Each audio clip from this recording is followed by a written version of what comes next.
Coucou les addicts, j'espère que vous allez bien. On est déjà à la moitié de cette ultime saison et je trouve que l'épisode 5 ne nous laisse pas une seule seconde pour souffler. Je suis sortie de ce visionnage un peu essoufflée et en même temps aussi avec le sourire parce que c'est exactement ce genre d'épisode que j'attendais depuis le début de la saison. Alors installez-vous confortablement, prenez de quoi vous hydrater si le cœur vous en dit parce qu'on a beaucoup de choses à se raconter. Et je vais vous parler du titre, de ce qu'il cache, de la title card, de mes impressions, et puis évidemment de mon coup de cœur, de ce qui m'a un peu moins convaincue. Et puis j'ai 4 grands mouvements à vous expliquer, ces mouvements qui traversent l'épisode. À la fin, comme souvent, je vous dévoile les quelques graines semées par les auteurs qui sont à surveiller pour la suite. Allez, c'est parti! En version originale, l'épisode s'appelle Send for the Devil. Mot à mot, ça donne quelque chose comme Faites venir le diable ou alors Envoyez chercher le diable. C'est un ordre, une convocation. On fait venir le diable parce qu'on a décidé qu'on aurait besoin de lui. La version française a choisi En quête du diable, ce qui revient à peu près au même. Et ce diable, on comprend vite de qui il s'agit parce que tout l'épisode tourne autour de ce moment où un homme bien décide d'aller serrer la main de quelqu'un qu'il réprouve. On en reparlera, c'est même au cœur de ma conclusion. La title card, c'est un gros plan sur un tambour de l'armée continentale.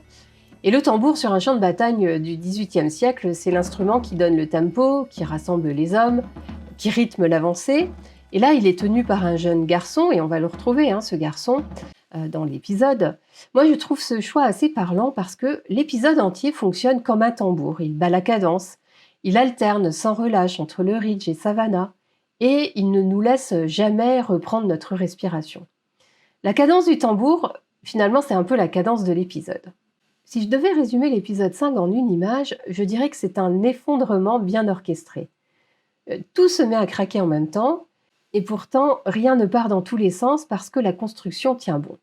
Ce qui m'a frappé, c'est cette structure en alternance. D'un côté, le Ridge, avec la menace de Cunningham qui se précise, le plan de Jamie, l'attaque, puis les blessés qu'on soigne, et de l'autre, Savannah, avec Brianna qui guette, William qui se débat avec ses sentiments, et Roger qu'on envoie sur un champ de bataille.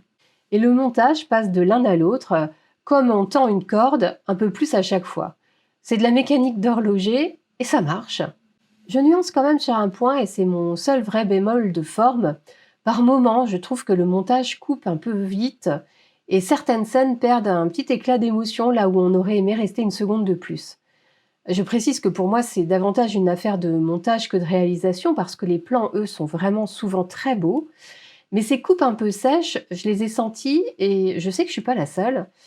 Et puis, alors tant que j'y suis, un autre petit accroc du même ordre, dans la scène entre Claire et Elspeth Cunningham, il fait grand jour quand elle s'installe, et la seconde d'après, il fait nuit noire, comme si l'après-midi s'était évaporé. Rien de grave, bien sûr, mais ça nous sort un petit instant de l'histoire. Et malgré la tension qui ne retombe jamais, l'épisode s'autorise quelques respirations d'humour bien dosées. J'ai souri quand la petite Fanny, devenue une apprentie étonnamment sûre d'elle, au chevet des blessés. Donc Fanny annonce à Claire, le plus sérieusement du monde, que le téton de Jamie a été sauvé. Mr. Fraser has a bad cut across his chest. It's just Mrs. left nipple. Oh, that's a bit of good news. Did you... I put a compress on it. Et ce genre de détails désamorce juste ce qu'il faut, sans jamais casser l'ambiance. Il faut que je dise un mot du temps d'écran parce que c'est ce qui m'a fait le plus plaisir. Depuis le début de la saison, j'avais l'impression que Roger, et dans une moindre mesure Brianna, restaient un peu en retrait. Là, ils reviennent au premier plan, et pas juste pour meubler. On leur donne des scènes qui ont du fond, qui disent quelque chose d'eux, et puis qui les font avancer en tant que personnages. Pour moi, c'est ça la grande réussite de l'épisode. Ce n'est pas seulement qu'ils sont là, c'est que ce qu'on leur confie est vraiment beau. Côté interprétation, j'ai trouvé Sam Yuan très juste dans la scène où Jamie élabore son plan.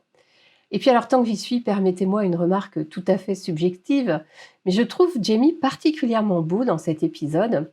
Alors Sam Yuan, bien sûr, ne porte pas vraiment les presque 60 ans supposés de son personnage. On le sent qu'il réfléchit vite, presque à voix haute, et qui a déjà tourné le problème dans tous les sens avant même d'en parler. Et puis on a aussi Sophie Skelton, dans tout ce qui touche à l'attente et à la peur. Là, je trouve qu'elle fait un travail formidable, rien qu'avec son visage. On lit tout sur ses traits, l'inquiétude pour Roger, l'angoisse de ne pas savoir, bref, du grand Sophie. Quant à Richard Rankin, je le garde pour mon top parce qu'il y a vraiment matière. Petite parenthèse pour la lectrice que je suis, on reconnaît tout de suite l'ADN d'Outlander dans cet épisode. Ces parallèles entre les époques, ces personnages qu'on rattache les uns aux autres, ces gestes qui répondent à d'autres gestes. Et ça ne m'étonne qu'à moitié parce que figurez-vous que l'épisode est signé Luke Skelas, un scénariste qui accompagne la série depuis ses toutes premières saisons et qui a écrit de nombreux scénarios depuis la saison 3. Il connaît cet univers par cœur et vraiment pour moi, ça se sent.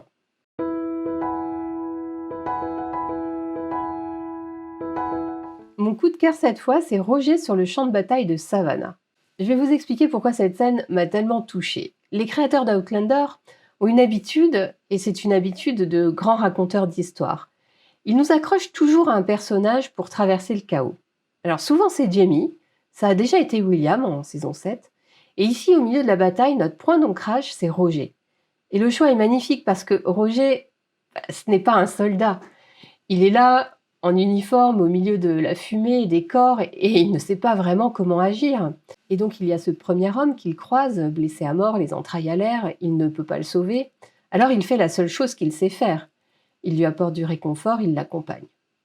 Ensuite, il retrouve le jeune tambour, celui de la title card, inconscient, et il le porte jusqu'au camp médical de Denzel. À un moment, Roger lève les yeux au ciel comme s'il se demandait ce qu'il fabrique là. Et ce doute, je le trouve bouleversant parce que c'est un homme qui a voulu s'engager sans être certain de ce que cela voulait dire. Et je vous donne un conseil, regardez cette scène en version originale si vous le pouvez. Le jeune tambour est français et Richard Rankin, lui parle en français. But just remember, God is with us. Merci, monsieur. Tu es prêt? Je suis prêt. D'accord. Et là, je vous livre quelques recherches qui ont été effectuées par Florence, une addicte de notre communauté, parce que ce petit tambour n'est pas n'importe qui. Il s'inspire d'Henri Christophe, un personnage qui a réellement existé et qui deviendra même plus tard une grande figure de la révolution haïtienne, jusqu'à même se faire couronner roi d'Haïti. Le clin d'œil est discret, on passe facilement à côté, mais une fois qu'on le sait, on regarde ce gamin terrifié complètement différemment. Et il y a un autre détail qui m'a fait sourire. Quand Roger lui demande en français s'il est prêt à suivre les troupes, le garçon répond « Je suis prêt ». Or bien sûr, vous le savez, c'est la devise du clan Fraser. Et en fait, j'aime bien quand la série pousse le détail jusque dans une réplique aussi brève.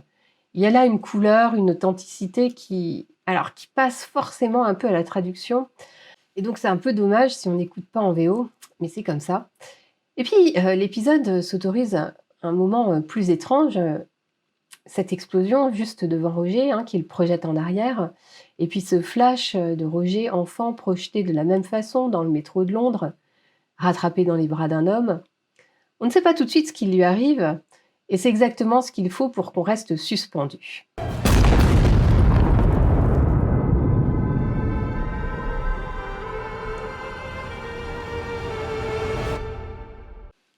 Alors je dis on ne sait pas ce qui lui arrive, si on est lecteur, on le sait très bien. Et si je devais situer ce moment dans le parcours de Roger, je dirais que c'est son plus beau depuis la balade de Roger Mac en saison 5. Souvenez-vous, déjà un champ de bataille, déjà la mort qui rôde, mais cette fois, au lieu de frôler la pendaison, il y a chez lui une vraie bravoure, une vraie utilité. Le chemin parcouru par le personnage est vraiment saisissant, et voilà pourquoi c'est mon top, parce que cette scène ne raconte pas une bataille, elle raconte un homme qui cherche sa place au milieu d'une bataille.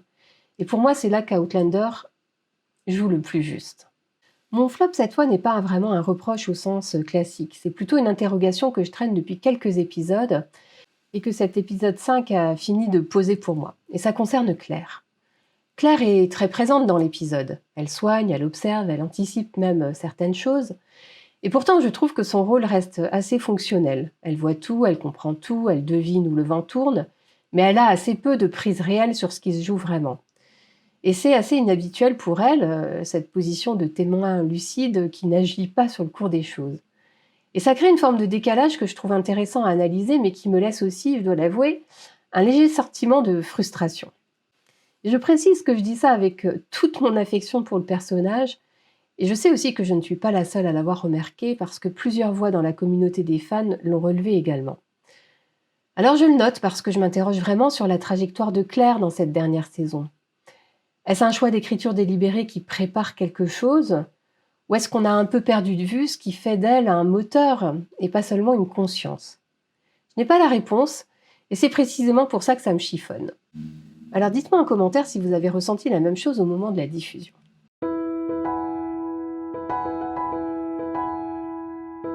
S'il y a un personnage que cet épisode fait exploser, c'est William, et je pèse mes mots. Tout commence presque légèrement avec ce penchant assez visible qu'il a pour Amaranthus.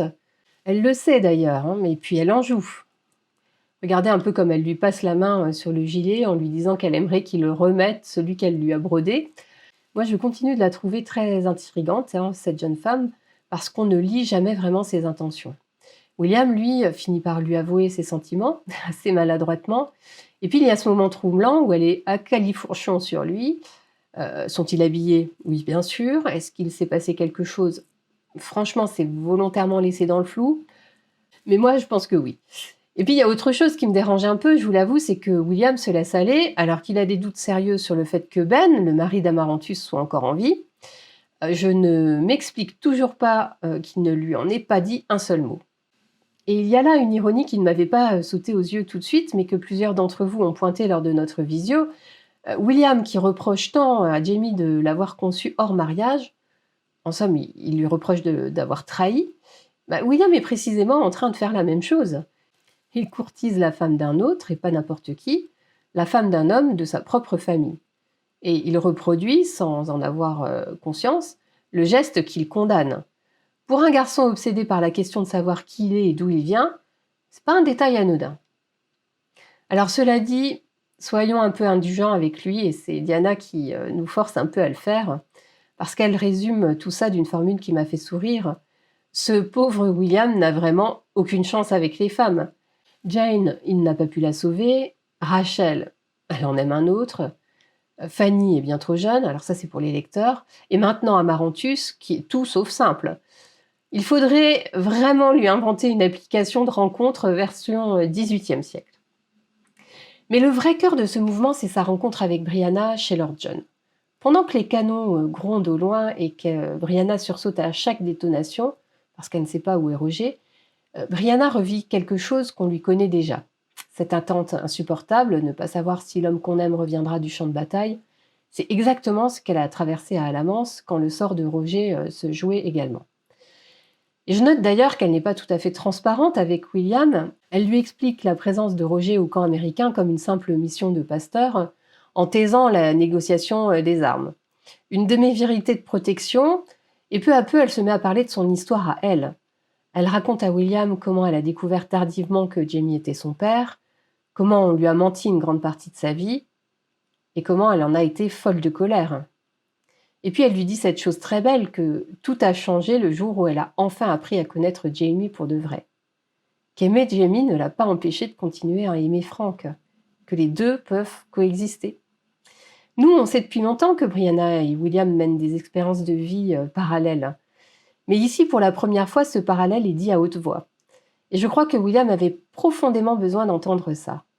La preuve, il finit par admettre qu'il avait pour Jamie beaucoup plus d'affection qu'il n'a jamais voulu le reconnaître. Et c'est à la fin de l'épisode que la mèche prend feu.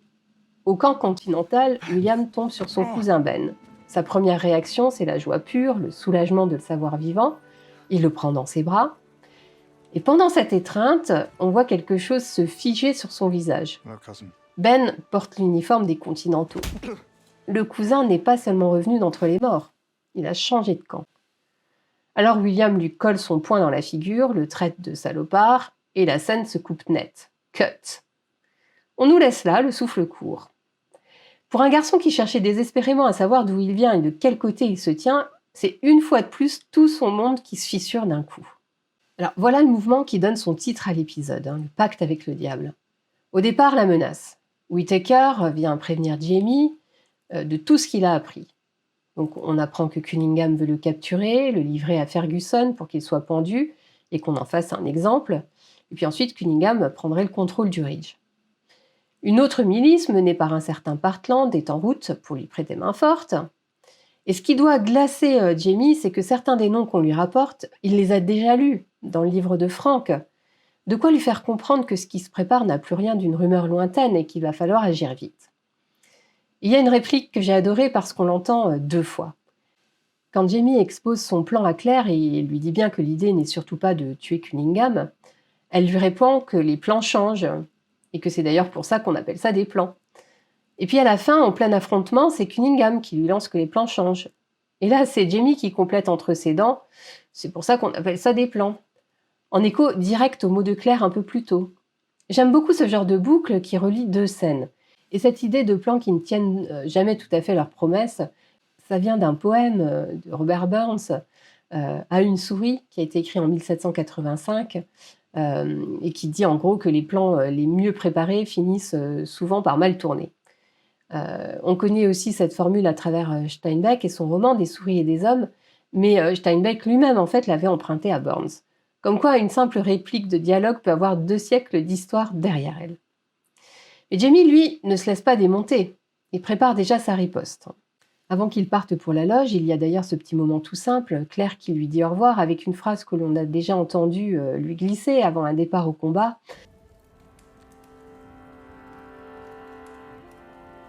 It won't be today, will it? I don't think so, Claire. Rien d'appuyé, mais on entend dans ces quelques mots toute l'angoisse qu'elle garde pour elle.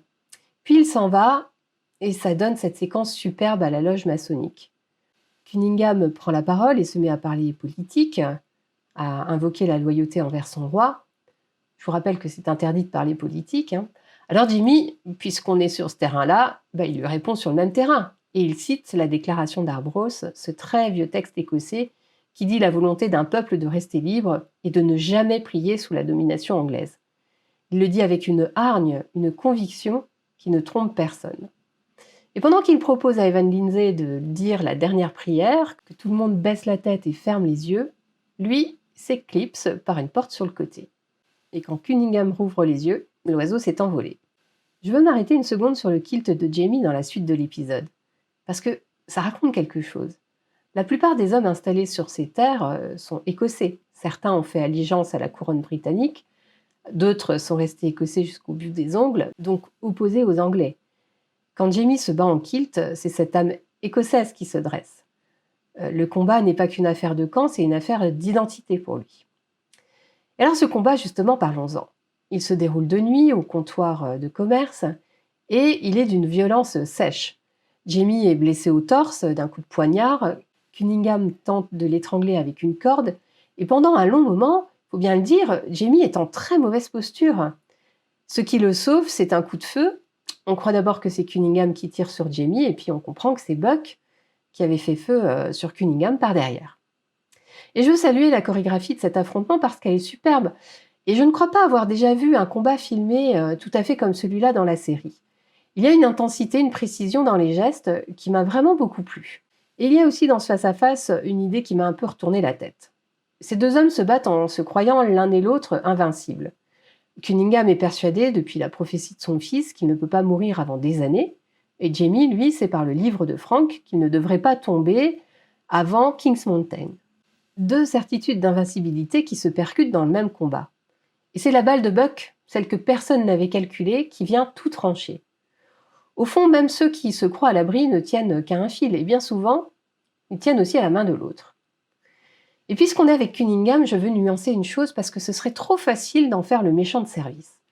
L'acteur qui l'interprète en parle justement remarquablement bien. Pour lui, Cunningham admire sincèrement Jamie. Il reconnaît sa force, et c'est précisément pour ça qu'il voudrait l'utiliser, le retourner à son avantage. Quand il lui lance au cœur du combat que ce n'était pas prévu, que les plans changent, l'acteur dit qu'il le pense vraiment, qu'il est touché par cet homme. On n'est pas là devant une brute, on est devant un croyant convaincu d'agir pour le bien des siens. Et c'est ça qui le rend bien plus dérangeant qu'un simple traître.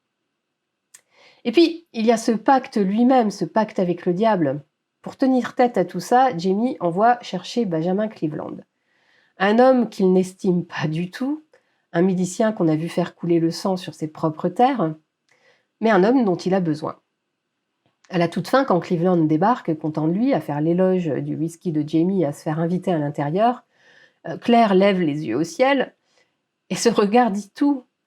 On vient d'inviter le diable à la maison. Voilà le sens du titre. Et derrière Cleveland se profile une ombre à laquelle les auteurs nous préparent depuis l'épisode 1, celle de King's Mountain. Parlons maintenant de Roger. J'ai déjà dit tout le bien que je pense de la scène de bataille de Roger, mais au-delà de cette scène, il y a un fil qui court dans tout l'épisode et qui mérite qu'on le suive pour lui-même parce qu'il pose une vraie question. Qui est Roger quand il porte un uniforme ? Ça commence par sa lettre à Brianna, qu'on entend en voix off pendant qu'il revêt sa tenue, et puis qu'il s'exerce plus ou moins adroitement à l'épée. C'est solennel, hein, c'est bien écrit, c'est beau. Il y parle d'un appel, et puis il fait le rapprochement avec son propre père, parti pour la Seconde Guerre mondiale. Il y glisse aussi un verset de la Bible, ce « Qui enverrai-je et qui marchera pour nous ?» comme si sa vocation de pasteur et son habit de soldat se répondaient dans la même phrase. Il y a même une pointe d'humour quand il demande à Dieu de le garder en vie parce que sinon il aura des comptes à rendre à sa femme. Et déjà dans cette lettre, on sent l'écart. Roger n'est pas en train de devenir un combattant. Il est en train de chercher ce que sa foi peut faire au milieu des combattants. La réponse, l'épisode nous la donne par petites touches. Roger rassurant le jeune tambour terrifié en lui avouant que lui aussi a peur et que Dieu est avec eux. Roger soutenant un mourant qu'il ne peut pas sauver. Roger qui, plus tard, prononce quelques mots pour l'enterrement des soldats tombés. À chaque fois, ce n'est pas l'épée qui parle, c'est l'étole du pasteur. Et c'est ça, je crois, le vrai sujet de Roger cette saison. Un homme qui s'est porté volontaire pour une guerre et qui découvre scène après scène que sa place n'est pas là où on croyait, mais auprès de ceux qui souffrent et de ceux qui partent. Et ce qui rend ce mouvement encore plus fort, c'est que tout l'épisode semble construit autour de la prière. Une fois qu'on l'a remarqué, on la voit partout. Roger qui prie sur le champ de bataille, le jeune tambour qui prie avec lui, Elspeth Cunningham qui propose à Claire de prier ensemble en attendant l'issue du combat. Dans un épisode qui s'appelle En quête du diable, c'est vers le ciel que presque tous les personnages lèvent les yeux. Presque tous, parce qu'il y a une exception et elle est savoureuse. Face à l'angoisse, Claire, elle ne sort pas une prière. Non. Elle sort sa bouteille de whisky. Ce petit contraste en dit long sur l'endroit où elle se tient. Et il referme bien la boucle, parce que la vraie force de Roger dans cet épisode, ce n'est pas l'épée, c'est justement cette foi que tous les autres cherchent autour de lui. Le dernier mouvement, c'est celui que je trouve le plus émouvant, et c'est aussi celui où un mot revient sans cesse, en filigrane dans tout l'épisode, c'est le mot loyauté. Loyauté envers son clan, envers sa famille, envers ses amis, et même, pour ce qui est de Cunningham, loyauté envers son roi, qu'on peut saluer tout en le combattant. Cet épisode est une grande variation sur ce thème et il se raconte autant par les images que par les mots. D'un côté, il y a un collectif qui se soude, et l'épisode multiplie les petits gestes pour nous le montrer. Lizzie, dans une scène muette, qui cache une arme dans une souche et pose par-dessus un panier de fleurs des champs, pour marquer la cachette. Jamie, qui en passant jette un œil à ce panier, l'air de rien, mais qui a tout enregistré. Les anciens d'Arnsmuir rassemblés autour de lui. Et puis cette image de fin que j'ai adorée, ce plan large, un peu lointain de la maison, et tout le monde qui rentre à l'intérieur par toutes les ouvertures à la fois. C'est symbolique, je suppose, et même si je ne veux pas surinterpréter, je la trouve magnifique, cette idée d'une communauté qui se rassemble pour se protéger. Je sais que tout le monde n'a pas été conquis, certains d'entre vous ont trouvé que ce final, avec tous ces hommes armés qui surgissent de partout, avait un petit air de « Il était une fois dans l'Ouest ». Et c'est vrai qu'il y a quelque chose du western là-dedans, cette imagerie de la maison qu'on défend, des fusils à chaque fenêtre. Mais moi, justement, c'est ce qui m'a touchée. J'ai aimé voir tout le monde se rassembler et faire bloc autour de Claire et Jamie. Souvenez-vous, la dernière fois que leur maison avait été attaquée à la fin de la saison 6, ils étaient presque seuls. Et là, ils sont entourés, et ça change tout. Mais de l'autre côté, il y a une fracture, parce que Jamie sait désormais que tous ses métayers ne sont pas derrière lui.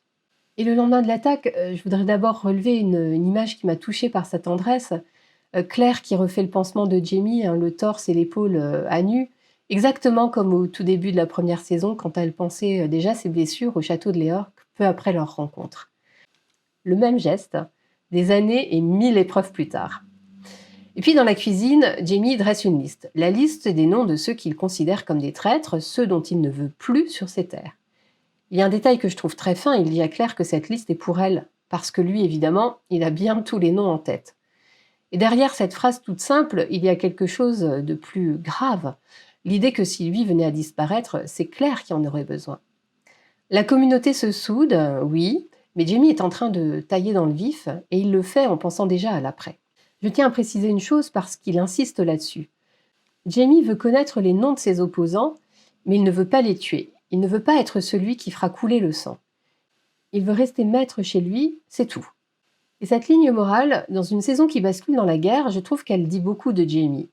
D'autant qu'elle le sépare nettement d'un homme comme Cleveland, celui-là même qu'il s'apprête à appeler à la rescousse, et pour qui faire couler le sang n'a jamais été un cas de conscience. C'est presque un jeu en fait. Toute l'ironie de l'épisode est là. Jamie est contraint de s'allier à tout ce qu'il n'est pas. Et la loyauté dans cet épisode prend parfois le visage qu'on attend le moins. Pensez à Lord John. C'est un loyaliste, un homme du roi, et pourtant il a gardé ce drapeau continental, celui que Washington avait offert à Claire et Jamie à la fin de la saison dernière. Il ne l'a pas accroché bien en vue, non. Mais il ne s'en est pas débarrassé non plus, alors qu'il aurait pu le faire sans difficulté. Il l'a conservé, sans doute en prévision d'un jour où on en aurait besoin, et précisément le genre de jour que William est en train de décrire à Brianna. Ce simple geste, garder ce drapeau plutôt que de le jeter, raconte beaucoup de Lord John. C'est un homme qui place les siens au-dessus de son camp. Peut-être aussi, qui sait, un homme qui commence à sentir tout doucement de quel côté l'histoire est en train de pencher. Vous me connaissez, j'aime bien repérer les choses que la série pose discrètement et qui demandent à germer plus tard. Alors voici celles que j'ai notées pour cet épisode. D'abord, Buck. Dès l'ouverture, autour de la ruche, il est là, tout près des enfants, dans le cercle intime de la famille. Il a pris, au fil de la saison 7 et puis de la saison 8, cette belle figure du tonton, de l'oncle protecteur vers qui les petits se tournent tout naturellement. Et on apprend qu'il a promis à Jamie de se battre à ses côtés à Kings Mountain. Mais on ne peut pas nier le secret qui flotte autour de lui, que ni Jamie ni Claire ne lui ont dit, le fait qu'ils sont responsables de la mort de ses parents, Dougal et Gaylis. Un personnage qu'on aime, une promesse de combat, un secret lourd qui plane. Alors au moment du visionnage, j'ai eu un petit pressentiment pour lui, parce que quand un personnage aussi attachant se met à faire des promesses de bataille, on serre forcément un peu les dents. Alors je le concède, la suite m'a néanmoins donné complètement tort sur ce pressentiment. Ensuite, Cunningham. On le croit peut-être neutralisé, blessé au dos, sans doute paralysé des jambes. Et là, une vraie question se pose. On nous l'a vendu comme la grande menace de la saison. Et le voilà à terre dès l'épisode 5, apparemment hors d'état de nuire. A-t-il vraiment été un antagoniste à la hauteur de ce qu'on nous avait promis ? J'avoue que je me le demande. Mais méfiance quand même, parce que l'acteur, Kieran Bio, prévient qu'un homme comme Cunningham n'abandonne jamais et qu'il cherchera vite un autre angle, plus retors encore. Un ennemi cloué sur un lit n'est pas forcément un ennemi qui se tait. Et puis il y a Amaranthus. Toute cette ambiguïté qu'elle entretient avec William, ce flou autour de ses intentions, prend une autre saveur quand on sait que son mari Ben est vivant. Que sait-elle au juste ? Joue-t-elle une partition qu'on ne voit pas encore ? À ce moment-là, on peut encore y réfléchir. Et Diana Gabaldon nous donne une clé troublante. Dans les romans, Amaranthus sait pertinemment que Ben est vivant. La série, elle brouille volontairement les cartes, au point qu'on ne sait plus si elle l'ignore ou si elle nous joue la comédie. Si jamais la version série finit par rejoindre celle du livre, alors toute cette scène de séduction prend un goût nettement plus calculateur. Et enfin, Cleveland, le diable de la maison. Il est entré, il a bu le whisky, il s'est assis à la table. Ce genre d'alliance, ça finit toujours par se payer d'une manière ou d'une autre.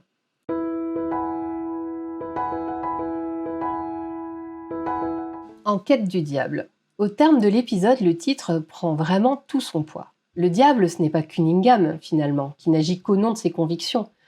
Le diable, c'est cette alliance que Jamie choisit en conscience, ce compromis avec un homme qu'il méprise, parce que la guerre ne lui laisse plus le luxe des belles mains propres. Et le plus troublant, c'est que ce diable-là arrive en souriant, presque charmant, à complimenter le whisky avant même de passer la porte. Certains se demandent même s'il est vraiment le diable. Et vous, en visio, vous disiez quelque chose de très juste, qu'il y a peut-être plusieurs diables dans cet épisode et que chacun finit par porter le sien. Et le vrai sujet de l'épisode, je crois, c'est ça. Que reste-t-il de nos principes quand survivre exige qu'on s'allie à ce qu'on déteste ? C'est un épisode qui fait avancer tout le monde d'un grand pas, William vers la vérité, Roger vers sa vocation et Jamie vers son destin annoncé. Et il le fait au rythme d'un tambour qu'on n'arrête plus. Moi, j'en suis ressortie remuée et contente, avec une furieuse envie de voir la suite. Voilà pour ce décryptage de l'épisode 5. Dites-moi en commentaire ce qui vous a le plus saisi, vous. Le coup de poing de William, le regard de Claire face à Cleveland, la scène de Roger sur le champ de bataille. J'ai hâte de vous lire sur ces sujets. Si ce décryptage vous a plu, vous savez quoi faire, un petit geste de soutien sous la vidéo, un partage autour de vous, ça aide énormément ces vidéos à trouver leur public, et c'est grâce à vous que cette aventure continue de grandir. Et si vous avez envie d'aller plus loin avec moi, je vous attends sur mon Patreon. C'est là qu'on prend vraiment le temps, entre nous, loin du tumulte. C'est là aussi que ces décryptages naissent, en avant-première, et toutes les infos pour nous rejoindre sont dans la description. On se dit à très vite pour l'épisode 6. D'ici là, prenez soin de vous.